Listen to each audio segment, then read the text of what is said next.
Welcome students. આજે આપણે chapter 11 ના એમસીક્યુ ના લેક્ચર 2 તરફ આગળ વધીએ. આ એમસીક્યુ માટેનો લેક્ચર 2 છે. તો એમાં આપણે કંઈક 13 નંબરથી એમસીક્યુ ચાલુ કરીશું. બરાબર, 13મા એમસીક્યુ થી આગળ ચાલુ કરીએ વિદ્યાર્થીઓ. 13મો એમસીક્યુ કંઈક આ પ્રમાણે છે. કઈ પ્રક્રિયામાં ઉષ્મા એક જગ્યાએથી બીજી જગ્યાએ ઉષ્માનો એક જગ્યાએથી બીજી જગ્યાએ જવાનો દર વધુ હોય છે? એટલે કે ઉષ્મા વહનનો દર કઈ પ્રક્રિયામાં વધુ હોય છે? તો આપણને ઉષ્મા વહનની 3 રીતો ખબર છે. ઉષ્મા વહન, નયન અને વિકિરણ. વહન અને નયનમાં, ઉષ્મા વહનમાં અને ઉષ્મા નયનમાં મધ્યમની જરૂર પડે છે, જ્યારે ઉષ્મા વિકિરણમાં મધ્યમની જરૂર પડતી નથી. એટલે ઉષ્મા વિકિરણમાં વહન ઝડપથી થાય છે. બરાબર, જ્યારે પહેલા બંનેમાં વહન ધીમું થાય છે. તો કઈ પ્રક્રિયામાં વહન ઝડપી થાય છે? તો કે ઉષ્મા વિકિરણ. જવાબ આવશે ઉષ્મા વિકિરણ. બરાબર. પછી નેક્સ્ટ 14મો એમસીક્યુ. સંપૂર્ણ કાળા પદાર્થ માટે શોષકતા કેટલી? તમે તમને કહ્યું હતું કોઈ પણ પદાર્થ સંપૂર્ણ કાળો પદાર્થ છે, એનો મતલબ એની અંદર આપણે જેટલી ઉર્જા આપીએ અથવા જે પણ એને ઉષ્મા મળે એ દરેક વસ્તુનું શું કરી લે? શોષણ કરી લે. એનો ઉત્સર્જનનો દર બહુ જ ઓછો તો નહીવત જ કહેવાય. એ કોઈ પણ વસ્તુનું ઉત્સર્જન ન કરે, માત્ર એનું શોષણ જ કરે, તે પદાર્થને શું કહેવાશે? સંપૂર્ણ કાળો પદાર્થ કહેવાશે. તો સંપૂર્ણ કાળા પદાર્થની શોષકતા કેટલી? તો કે 1. ઉત્સર્જકતા કેટલી? તો પણ 1 આવે. બરાબર, સંપૂર્ણ કાળા પદાર્થની શોષકતા 1 છે. યાદ રાખવાનું છે વિદ્યાર્થીઓ. આગળ જોઈએ. વ્યવહારમાં જોવા મળતો સંપૂર્ણ કાળો પદાર્થ જેવો પદાર્થ, વ્યવહારમાં આપણને સંપૂર્ણ કાળો પદાર્થ નહીં મળતો, પણ એના જેવો 98% કાળો પદાર્થ આપણને મળે છે. તે કોણ છે? દીવાની મેશ છે. આપણે જાણીએ છીએ. બરાબર, થિયરેટિકલ એમસીક્યુ. દીવાની મેશ. ચલો આગળ જોઈએ. 15મો એમસીક્યુ. આ 21મો એમસીક્યુ સમજી લો વિદ્યાર્થીઓ. બરાબર, આ 20 એમસીક્યુ છે અને આ 21મો એમસીક્યુ. ચલો જોઈએ આગળ 15મો એમસીક્યુ. જો પદાર્થ A અને B ના તાપમાન અનુક્રમે 727 ડિગ્રી સેલ્સિયસ અને 327 ડિગ્રી સેલ્સિયસ છે, તો તેમના વડે ઉત્સર્જાતી વિકિરણ ઉર્જાનો ગુણોત્તર. તો આપણે આના પહેલાના લેક્ચરમાં ભણી ગયા વિદ્યાર્થીઓ. ઉર્જા અને તાપમાનને સંબંધ દર્શાવતું હોય તેવું સૂત્ર કયું? તો આપણે જાણીએ છીએ H ચલે છે T⁴. તો H1 લખું અને નીચે લખું H2, તો T1⁴ બાય T2⁴. ચલો કિંમતો મૂકી દઈએ. T1 એટલે 727 ડિગ્રી સેલ્સિયસ ની 4 ઘાત ભાગ્યા 327 ડિગ્રી સેલ્સિયસ ની 4 ઘાત. આ બંનેની 4 ઘાત કરીને જો ઉડતું હોય તો ઉડાડવાનું અને ગુણોત્તર લાવવાનો. બરાબર, જગ્યાંશ લાવવાનો રહેશે વિદ્યાર્થીઓ. આ બંનેનો 4 ઘાત કરવાની, અથવા તો કટ થતું હોય તો કટ કરી નાખવાનું અને એનો ગુણોત્તર લાવવાનો છે. બરાબર, આગળ જે વિદ્યાર્થીઓ 16મો એમસીક્યુ. ઉષ્મા વાહકતાનો એકમ. ઉષ્મા વાહકતા એટલે કે. બરાબર, તો આપણી જોડે સૂત્ર હતું વિદ્યાર્થીઓ H = KA ΔT/L. બરાબર, KA ΔT/L. તો એના પરથી આપણે ઉષ્મા વાહકતાનું સૂત્ર વિચારીએ. જો સૂત્ર હતું H = KA ΔT/L. તો ઉષ્મા વાહકતા એટલે કે. તો K નું સૂત્ર જોઈએ છે તો HL /A ΔT. તો આને આપણે સોલ્વ કરીશું વિદ્યાર્થીઓ. તો એનો એકમ વોટ/મીટર/કેલ્વિન થશે. બરાબર, ઉષ્મા વાહકતાનો એકમ શું થશે? વોટ/મીટર/કેલ્વિન. થિયરીમાં આપણે લખાયેલી છે. બરાબર, આના પહેલાના વિડીયો તમે જોશો તો એમાં થિયરીમાં આવી ગયો છે એકમ. બરાબર, આગળ જોઈએ વિદ્યાર્થીઓ. 0.5 મીટર અથવા H = તમે Q/T પણ લખી શકો છો. ઉષ્મા વહનનો દર આ છે એટલે ઉષ્મા પ્રવાહ છે. બરાબર, તો એ Q/T લખશો તો પણ ચાલશે. બરાબર, આગળ જોઈએ. 0.5 મીટર લંબાઈ ધરાવતા સળિયામાં તાપમાન પ્રચલન 80 ડિગ્રી સેલ્સિયસ પર મીટર છે. એટલે 1 મીટરમાં તાપમાનમાં ફેરફાર 80 ડિગ્રી સેલ્સિયસનો થાય છે.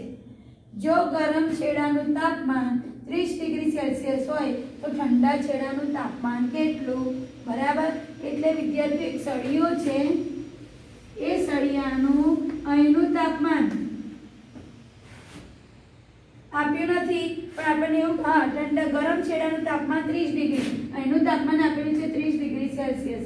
આ ગરમ છેડો છે ધારો કે, તો એને ઠંડા છેડાનું તાપમાન શોધવાનું છે. બરાબર. સળિયાની આપણે લંબાઈ આપી છે 0.5 મીટર, આટલી લંબાઈ આપી છે 0.5 મીટર, અને એનું તાપમાન પ્રચલન આપ્યું છે. તાપમાન પ્રચલન એટલે સળિયા પર જેમ જેમ આગળ વધીએ તેમ તેમ તેના તાપમાનમાં શું થાય? ઘટાડો થાય કાં તો વધારો થાય, એને તાપમાન પ્રચલન કહેવાય. તો અહીંયા આપણને આપ્યું છે તાપમાન પ્રચલન કેટલું? 80 ડિગ્રી સેલ્સિયસ પર મીટર. એનો મતલબ કે પર મીટર તમે સળિયા પર 1 મીટર આગળ વધો, સળિયા પર 1 મીટર આગળ વધો તો કાં તો 80 ડિગ્રી સેલ્સિયસ જેટલું ઘટે છે, કાં તો 80 ડિગ્રી સેલ્સિયસ જેટલું વધે છે. અહીંયા આગળ ઘટશે. કેમ? કેમ કે આ ગરમ છેડો છે અને ઠંડો છેડો છે, તો ગરમ છેડાથી ઠંડા છેડા તરફ જઈએ તો તમને ખબર છે તાપમાન ઘટે. બરાબર. તેનું તાપમાન ઘટતું હશે તો ઠંડા છેડાનું તાપમાન કેટલું? તો વિદ્યાર્થીઓ આપણી જોડે ઉષ્મા પ્રચલન અથવા તાપમાન પ્રચલનનું એક સૂત્ર હતું, dT/dx. તાપમાનમાં અંતરની સાથે થતો ફેરફાર એને તાપમાન પ્રચલન કહેવાય. અને તાપમાન પ્રચલન એટલે dT/dx. તો dt નું વેલ્યુ, dt એટલે તાપમાનમાં થતો ફેરફાર અને dx એટલે એનું અંતર. બરાબર. તો અહીંયા આગળ એક કામ કરીએ વિદ્યાર્થીઓ, dT/dx એટલે તાપમાનમાં થતો ફેરફાર એટલે T2 - T1 અને x2 - x1. બરાબર. તો એ ફેરફાર જ કહેવાશે. તો T2 એટલે બીજું તાપમાન. તો બીજું તાપમાન આપણે શોધવાનું છે, T2 શોધવાનું. T1 એટલે પ્રારંભનું તાપમાન કેટલું છે? 30 ડિગ્રી સેલ્સિયસ. એટલે 30 is equal two અપન x2 - x1. x2 એટલે આ સળિયો આપણે લીધેલો વિદ્યાર્થીઓ, તો સળિયાનો પ્રારંભ અંતિમ પોઈન્ટ અને એનો પ્રારંભનો, તો પ્રારંભનો 0 લઈ લઈએ અને અહીંયાથી આટલું આગળ થશે એટલે 0.5 મીટર થાય. બરાબર. તો x2 - x1 એટલે 0.5 મીટર થઈ જશે. 0 - x2 એટલે 0 લઈ લઈએ, અથવા તો x2 એટલે 0.5 લઈ લઈએ અને x1 એટલે શું લઈ લઈએ? 0 લઈ લઈએ. તો x1 સ્ટાર્ટિંગ 0 છે, પછી 0, 0.1, 0.2, 0.3, 0.4 અને 0.5. બરાબર. તો 0.5 - 0 ઇઝ ઇક્વલ ટુ તાપમાન પ્રચલન છે, અને તાપમાન પ્રચલન આપણને આપેલું છે 80. તો અહીંયા આગળ ઇઝ ઇક્વલ ટુ શું થઈ જશે? 80 થઈ જશે. T2 ને સૂત્રનું કરતા બનાવીએ, 0.5 માંથી 0 જાય એટલે 0.5 રહેશે.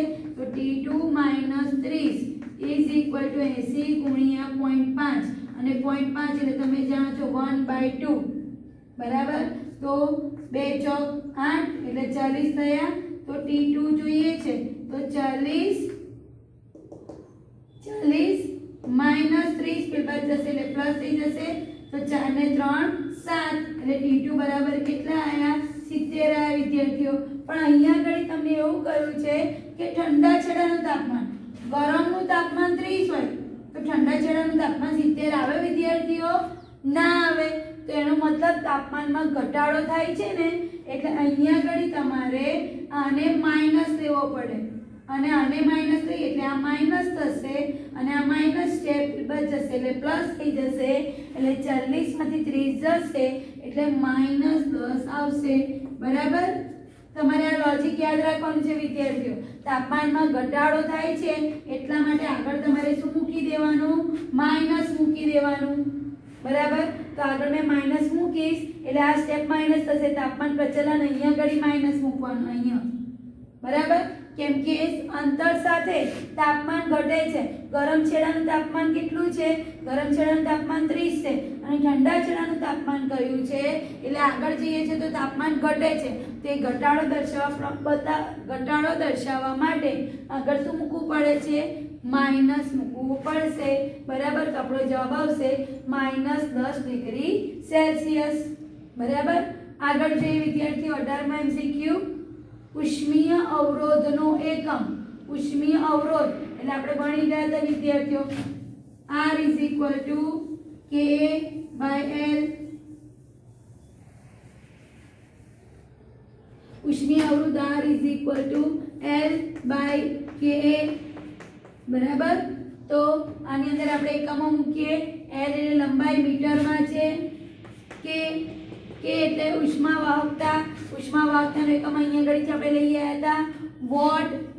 છેદના છેદ ઉપર જતા રહેશે એટલે મીટર ઇન્ટુ કેલ્વિન અને નીચે ક્ષેત્રફળ છે એટલે મીટર સ્ક્વેર હશે. તો મીટર સ્ક્વેર ઉડી ગયા એટલે કેલ્વિન અપોન વોટ. બરાબર, કેલ્વિન અપોન વોટ. આ ઉષ્મીય અવરોધ એટલે કે RH નું એકમ છે. બરાબર, આગળ જોઈએ બે સુવાહકોના ઉષ્મીય અવરોધ. બે સુવાહકો છે, સુવાહક 1 A અને સુવાહક B.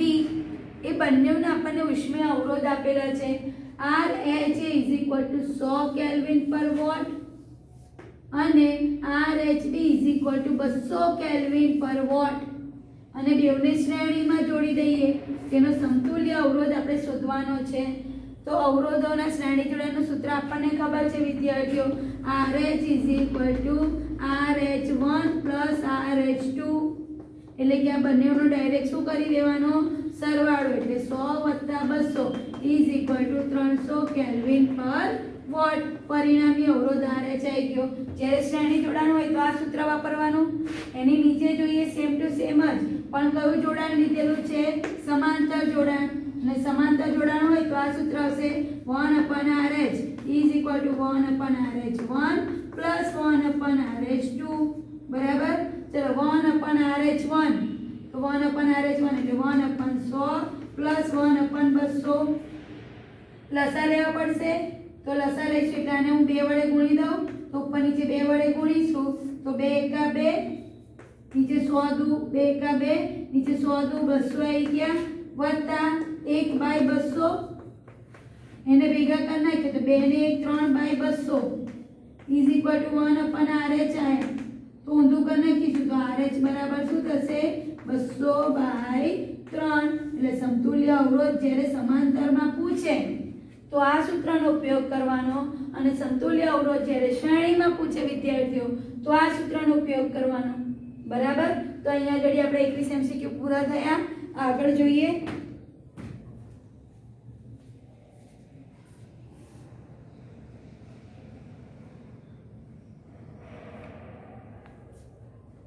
વિદ્યાર્થીઓ MCQ 22 ની રકમ કંઈક આ પ્રમાણે છે.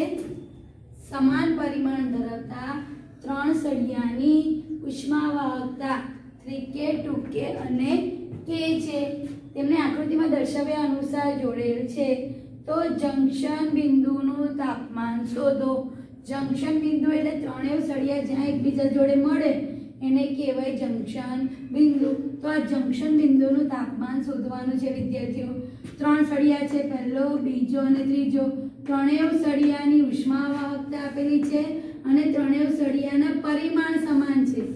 પરિમાણ સમાન છે મતલબ કે એની લંબાઈ, એનું ક્ષેત્રફળ અને એનું કદ ત્રણેય કેવા છે? સમાન છે. બરાબર, તો આપણે શું જોઈએ છે? જંક્શન બિંદુનું તાપમાન જોઈએ છે.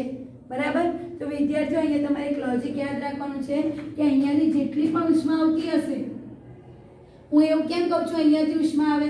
કેમ કે આ છેડાનું તાપમાન 100 ડિગ્રી સેલ્સિયસ છે, જ્યારે આ છેડાનું તાપમાન 50 ડિગ્રી છે અને આ છેડાનું તાપમાન 20 ડિગ્રી સેલ્સિયસ છે. તો આપણને ખબર છે ઉષ્મા વધારે તાપમાનથી ઓછા તાપમાન તરફ વહન પામશે.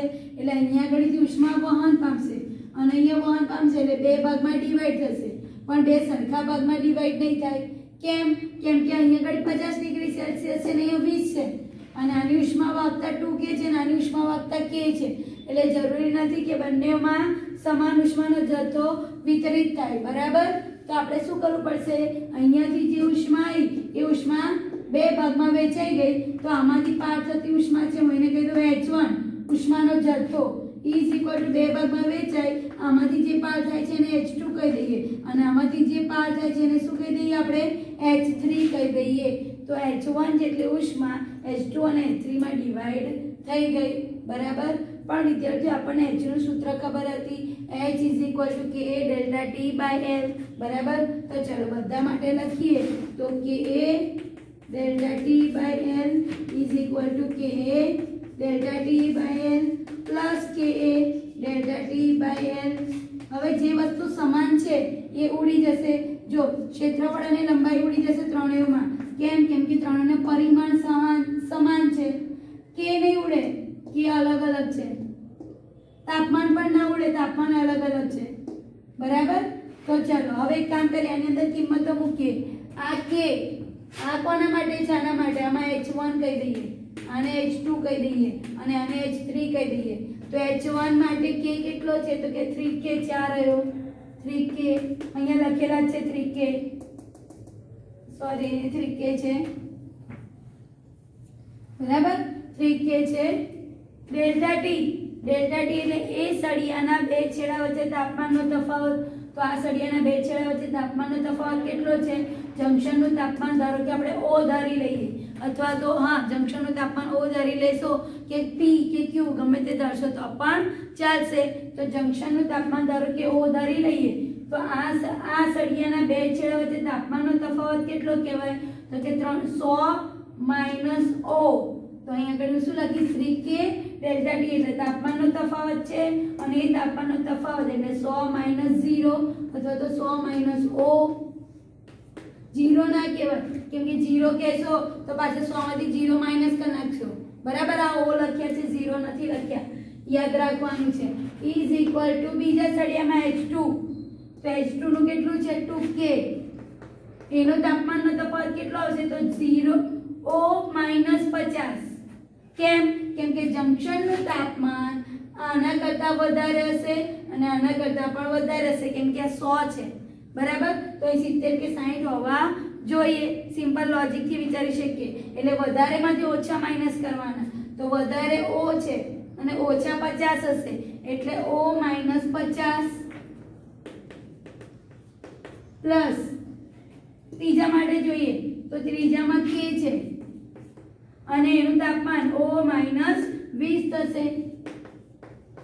તો O જોઈએ છે વિદ્યાર્થીઓ, તો એક કામ કરીએ, સામસામેથી K ઉડી જશે, કોમન નીકળીને બચ્યું શું 300 minus O is equal two 2 O minus 50 plus O minus 20.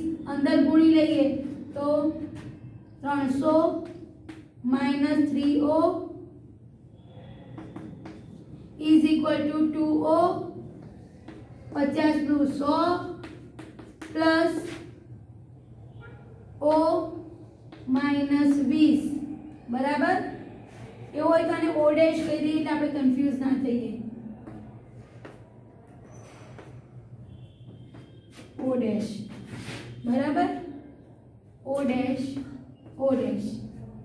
ચલો તો એક કામ કરીએ વિદ્યાર્થીઓ, O ડેશ વાળા સ્ટેપ ભેગા કરી નાખીએ. O ડેશ વાળા સ્ટેપ તો જો આ રહ્યો O ડેશ અને O ડેશ. તો માઈનસ 3O ડેશ પેલા જશે એટલે પ્લસ થઈ જશે, અને એના સિવાયના જે સ્ટેપ બાકી રહ્યા માઈનસ સ્ટેપ એ બધા આ બાજુમાં આવશે એટલે પ્લસ થઈ જશે. તો આ બાજુમાં 300 હતા, માઈનસ સ્ટેપ આ બાજુ ગયો એટલે પ્લસ થઈ ગયો, માઈનસ સ્ટેપ આ બાજુ ગયો એટલે પ્લસ થઈ ગયો, ઇઝ ઇક્વલ ટુ આ બાજુમાં 2O ડેશ હતા પ્લસ O ડેશ હતા પ્લસ 3O ડેશ આવી ગયા, 3O ડેશ, બરાબર. ચાલો તો 300 100 420 ઇઝ ઇક્વલ ટુ 2 ને 3 ને 3 6 6O ડેશ. તો O ડેશ જોઈએ છે તો 420 ભાગ્યા 6 is equal two O dash, 6 સત્તા 42 એટલે 70 બરાબર O ડેશ. O ડેશ એટલે જંક્શનનું તાપમાન. તો જંક્શનનું તાપમાન કેટલું આવી ગયું વિદ્યાર્થીઓ 70. 70 ડિગ્રી સેલ્સિયસ. બરાબર. જ્યારે પણ આવી સળિયાવાળી આકૃતિ પૂછાય તો તમારે યાદ રાખવાનું છે કે અહીંયાથી કુલ ઉષ્મા પ્રવાહ H1 આવે એ બે ભાગમાં ડિવાઈડ થઈ જશે, H2 અને H3. H1 એટલે K delta T by L, K delta T by L સામસામેથી સમાન પરિમાણ હોવાથી કટ થઈ જશે, K ડેલ્ટા T રહેશે. K ડેલ્ટા T, K ની કિંમત તો મૂકીએ. ડેલ્ટા T એટલે તાપમાનનો તફાવત, તો 100 minus O dash, O dash minus 50 અને O ડેશ માઈનસ 20. બરાબર. પછી K ઉડાડી દીધા, અંદર ગુણ્યા O ડેશ વાળા સ્ટેપ ભેગા કર્યા, O ડેશ ના સૂત્રનો કરતા બનાવ્યો એટલે જવાબ આવી ગયો. બરાબર વિદ્યાર્થીઓ, MCQ ખાસ પૂછાય છે દર વખતે. નેક્સ્ટ જોઈએ.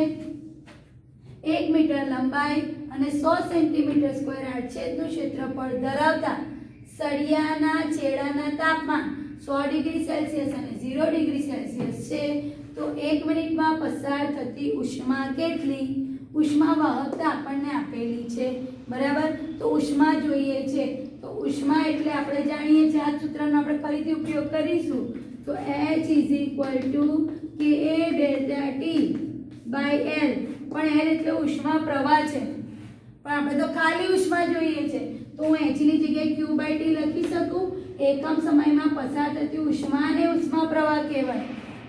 એકમ સમયમાં પસાર થતી ઉષ્માને ઉષ્મા પ્રવાહ કહેવાય. એટલે હું H ની જગ્યાએ Q બાય T લખી શકું. = Ka delta T by L. તો Q ને સૂત્રનો કરતા બનાવીશું, તો Ka delta T by L. સમયનો T અહીં ઉપર આવી જશે, કિંમતો મૂકીએ. K ઉષ્મા વાહકતા આપેલી છે 100. A આડછેદનું ક્ષેત્રફળ આપેલું છે 100 સેન્ટીમીટર સ્ક્વેર. 100 ગુણ્યા ક્ષેત્રફળ સેન્ટીમીટર સ્ક્વેરમાં છે, તો એને મીટરમાં ફેરવવું હોય તો આપણે જાણીએ છીએ કે સેન્ટીમીટરથી મીટર જોવું હોય તો 10⁻² કરી દેવા પડે. બરાબર. તો ક્ષેત્રફળ શું થશે? 100 ગુણ્યા 10⁻². પણ અહીંયા ક્ષેત્રફળનો વર્ગ છે, સેન્ટીમીટર સ્ક્વેર છે, એટલે અહીંયા આગળ શું થઈ જશે? 10⁻⁴. ક્ષેત્રફળ થઈ ગયો. K ની કિંમતો મૂકી. ડેલ્ટા T તાપમાનમાં થતો ફેરફાર. તાપમાનમાં થતો ફેરફાર કેટલો છે? તો કે 100 - 0. 100 - 0. સમયગાળો T. T કેટલો આપ્યો છે? 1 મિનિટ આપેલી છે, તો 1 મિનિટ એટલે હું ગુણ્યા 60 સેકન્ડ કરી દઉં છું. નીચે લંબાઈ 1 મીટર આપેલી છે. બરાબર. ચાલો આને સોલ્વ કરી નાખીએ વિદ્યાર્થીઓ. 100 એટલે 10⁻2 ઘાત, 10⁻2 ઘાત, 10⁻2 2 4 ઘાત, +4 ઘાત અને -4 ઘાત ઉડી ગઈ. બરાબર. તો હવે બાકી શું રહ્યું? તો કે 60 ગુણ્યા 100. 100 માંથી 0 જાય એટલે 100 જ રહેશે, એટલે ગુણ્યા 100 એટલે ડબલ 0 આવી જશે, એટલે 6000 લખી શકીએ. 6000 લખો તો પણ ચાલે, 6000 જૂલ લખો તો પણ ચાલે. કાં તો સ્ટાન્ડર્ડ ફોર્મમાં આપણે એનો આન્સર લઈએ તો 1 2 અને 3 એટલે 6 ગુણ્યા 10⁻³ જૂલ આ લખો તો પણ ચાલે. બરાબર વિદ્યાર્થીઓ. તો અહીંયા આગળ આપણા આ ચેપ્ટરના MCQ પૂરા થયા.